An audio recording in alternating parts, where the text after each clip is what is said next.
नमस्कार, मैं हूं राहुल शर्मा। आप देख रहे हैं SP9 न्यूज़। स्वागत है आप सभी का हमारे इस प्रोग्राम में। और प्रोग्राम की शुरुआत केंद्रीय मंत्री स्मृति ईरानी से। जी हां, केंद्रीय मंत्री स्मृति ईरानी की चर्चाएं तेज हो गई हैं, क्योंकि स्मृति ईरानी ने अभी हाल ही में दावा किया था कि राहुल गांधी को अमेठी से चुनाव हरा देंगी।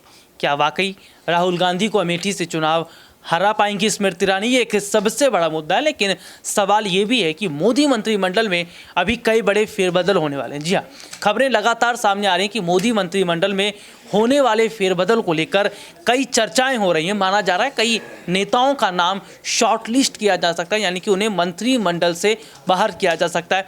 एक वक्त में मोदी मंत्रिमंडल में जो बड़ा बदलाव हुआ, रविशंकर प्रसाद, इसके अलावा अगर बात करें तमाम ऐसे नेता जिनको कहीं ना कहीं मोदी मंत्रिमंडल से अलग रखा गया था। लेकिन चुनाव की अगर बात कर रहे हैं, चुनाव की चर्चा कर रहे हैं, तो चुनाव वाकई शुरुआत हो चुकी है। अगला साल लोकसभा का है। इस साल 3 राज्यों में चुनाव है। आज जो है कई राज्यों के चुनाव का ऐलान हुआ, जिसकी अगर बात करें तो पूरे असम है, त्रिपुरा है। तो ऐसे में चुनाव से पहले जो तैयारियां बीजेपी की तरफ से हो रही हैं, वो क्या तैयारियां काफ़ी हैं? क्या उस तैयारियों से कांग्रेस पार्टी वाकई कुछ बड़ा कर पाएगी? बीजेपी कुछ बड़ा कर पाएगी?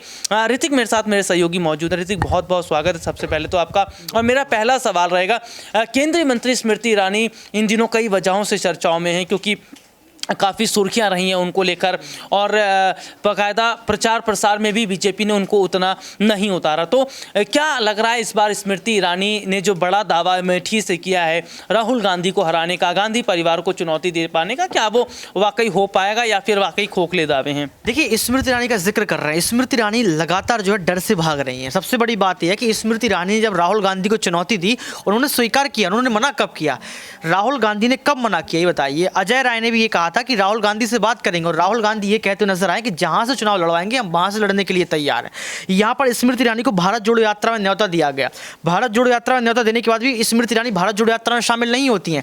तो ये डर है। क्यों? क्योंकि स्मृति ईरानी को ये लग रहा था कि अगर भारत जोड़ो यात्रा में पहुंचेंगे तो प्रत्यक्ष रूप से जो है जनता सवाल पूछ लेगी, राहुल गांधी सवाल पूछ लेगी।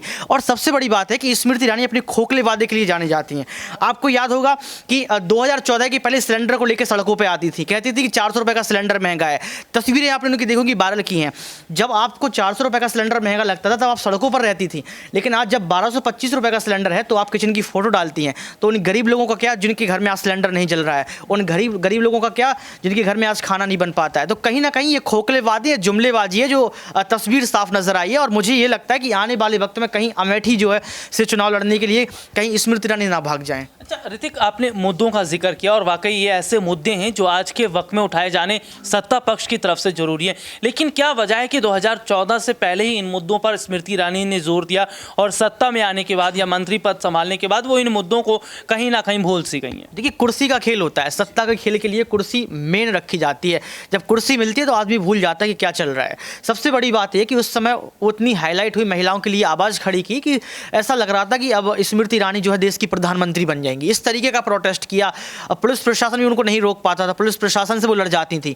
लेकिन आज जब कुर्सी उनके पास है, जब सत्ता के खेल में देखा जा रहा है कि सब कुछ उनके पास है, इसके बावजूद भी ये देखिए आप महिलाओं के लिए आवाज़ खड़ी नहीं करती हैं। आपने कंझावला केस देखा होगा, एक भी टिप्पणी नहीं, एक भी ट्वीट नहीं। कहाँ है स्मृति ईरानी? है तो दिल्ली में ही, कहाँ है? अमेठी में होंगी, लेकिन इसके बाद भी ट्वीट नहीं किया। तो कहीं ना कहीं स्मृति ईरानी ने अपनी छवि खुद से खराब कर ली। मुझे लगता है कि अच्छी नेता हैं, काहे को अपनी छवि खराब कर रही हैं? सड़क पर आएँ और लोगों के लिए आवाज़ खड़ी करें। और आज कम से कम आज प्रोटेस्ट करना चाहिए कि महंगाई जो है चरम पर है, आसमान छू रही है। तो मुझे लगता है कि स्मृति ईरानी कहीं ना कहीं भाग रही है, और ये कहीं बीजेपी का डर है। ऋतिक, एक सवाल और, कांग्रेस ने न्योता आमंत्रण दिया था स्मृति ईरानी को भारत जोड़ो यात्रा में शामिल होने के लिए। कांग्रेस में आने की भी चर्चाएं चल रही थी। लग रहा है कि क्या भारत जोड़ो यात्रा में शिरकत करेंगी स्मृति ईरानी, या फिर कांग्रेस की तरफ उनका रुख नजर आ रहा है अगर बीजेपी में बात नहीं बन पाती तो? देखिए, सबसे बड़ी बात यह है कि बीजेपी पार्टी में स्मृति ईरानी को बहुत आगे रखा गया है। और सबसे बड़ी बात यह है कि स्मृति ईरानी भारत जोड़ो यात्रा में शामिल नहीं हुई। इससे ये तो तय हो गया कि कहीं ना कहीं स्मृति ईरानी को राहुल गांधी से डर है। राहुल गांधी ने सिर्फ स्मृति ईरानी को ही न्योता क्यों भेजा, सबसे बड़ी बात। तमाम बीजेपी के ऐसे मंत्री हैं, तमाम ऐसे नेता हैं जो कहीं ना कहीं राहुल गांधी की तारीफ भी करते हैं, इसके बावजूद भी राहुल गांधी ने उन तमाम नेताओं को निमंत्रण नहीं भेजा। ये निमंत्रण बस इसलिए भेजा गया था कि स्मृति ईरानी अगर सड़क पर आएंगी, अगर भारत जोड़ो यात्रा में शामिल होंगी, तो उस समय जनता भी मौजूद रहेगी, राहुल गांधी भी मौजूद रहेंगे, दोनों लोग जमकर जो है सवाल पूछेंगे और इन सवालों से जो है डर के भागी हैं। तो मुझे लगता है कि अगर स्मृति ईरानी को बीजेपी पार्टी ने आगे नहीं रखा तो आने वाले वक्त में वो अपना निर्णय ले सकती है। अभी कुछ ऑफिशियल ऐसा बताया नहीं गया है, लेकिन स्मृति ईरानी कहीं ना कहीं जमीनी स्तर के मुद्दों से तो भाग रही हैं। बहुत बहुत शुक्रिया ऋतिक आपका। और लगातार देखिए विस्तार से इन्होंने बताया भी कि किस तरह की स्थितियां इस वक्त बीजेपी के अंदर बनी हुई हैं। और देखिए सबसे बड़ी बात क्या है कि बीजेपी लगातार कई चुनावों को हार रही है और लगातार जिस तरह से बीजेपी का ग्राफ गिरता चला जा रहा है, उसके बाद एक सवाल है कि क्या वाकई जनता जो है वो बीजेपी से किनारा कर रही है। क्योंकि दिल्ली की बात कर लें, दिल्ली केंद्र शासित प्रदेश है, दिल्ली आम आदमी पार्टी के लिए मायने रखता है, कांग्रेस के लिए मायने रखता है, मायने सबसे ज़्यादा बीजेपी के लिए इसलिए रखता है क्योंकि सरकार आपकी केंद्र में बनी हुई है। और जाहिर तौर पर अगर देखा जाए तो केंद्र में सरकार है और दिल्ली में अगर आपकी कहीं भी पकड़ नहीं है तो ये एक मुश्किल वाला सवाल खड़ा हो जाता है। क्योंकि दिल्ली से एमसीडी में अभी तक तो थी, लेकिन एमसीडी से भी बाहर होती नजर आई, तो कैसे दिल्ली की जनता का विश्वास जीतेगी बीजेपी या नहीं जीत पाएगी,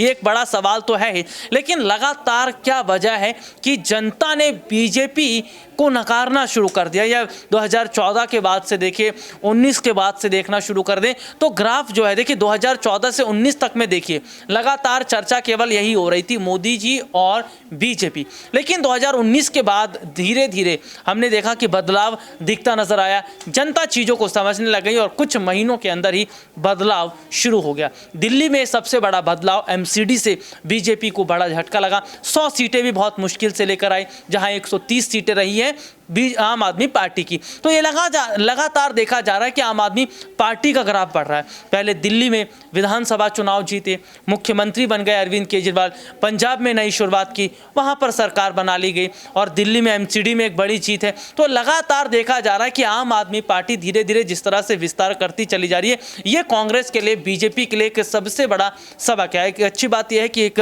राष्ट्रीय पार्टी जो है वो बन गई है आम आदमी पार्टी। तो इस वक्त हम देख रहे हैं कि बीजेपी जो उनके मुद्दे हुआ करते थे धर्म और जाति के, जातिवाद के, वो तमाम मुद्दे आज कहीं ना कहीं धीरे धीरे खत्म होते नजर आ रहे हैं। बीजेपी के घोषणा पत्र को कभी आप पढ़ेंगे या ध्यान से आपने देखा होगा तो कई चीज़ों को नोटिस कीजिएगा, उसमें रोजगार का जिक्र नहीं होता, उसमें शिक्षा का जिक्र नहीं होता, उसमें अर्थव्यवस्था का जिक्र नहीं होता, अस्पतालों का जिक्र नहीं होता। क्योंकि बीजेपी इन मुद्दों पर बात ना तो करती थी, ना पहले करती और ना अब आने वाले वक्त में करेगी। क्योंकि बीजेपी की डिक्शनरी में रोजगार का मतलब नहीं है, अर्थव्यवस्था का मतलब नहीं है, शिक्षा का मतलब नहीं है। क्योंकि ये जो पार्टी है ये लगातार जातिवाद को बढ़ावा देने वाली काम करती है। यही वजह है कि जनता भी यही कह रही कि जातिवाद को लेकर क्या करना है जब तक नौकरियां और तमाम तरह की सुविधाएं नहीं होंगी। अब आने वाले वक्त में क्या इसी तरह से बीजेपी का ग्राफ गिरता चला जाएगा? और महत्वपूर्ण सवाल ये कि स्मृति ईरानी ने अमेठी से जो चुनौती राहुल को दी है, क्या वो सामना हो पाएगा, क्या वो पूरा कर पाएंगे?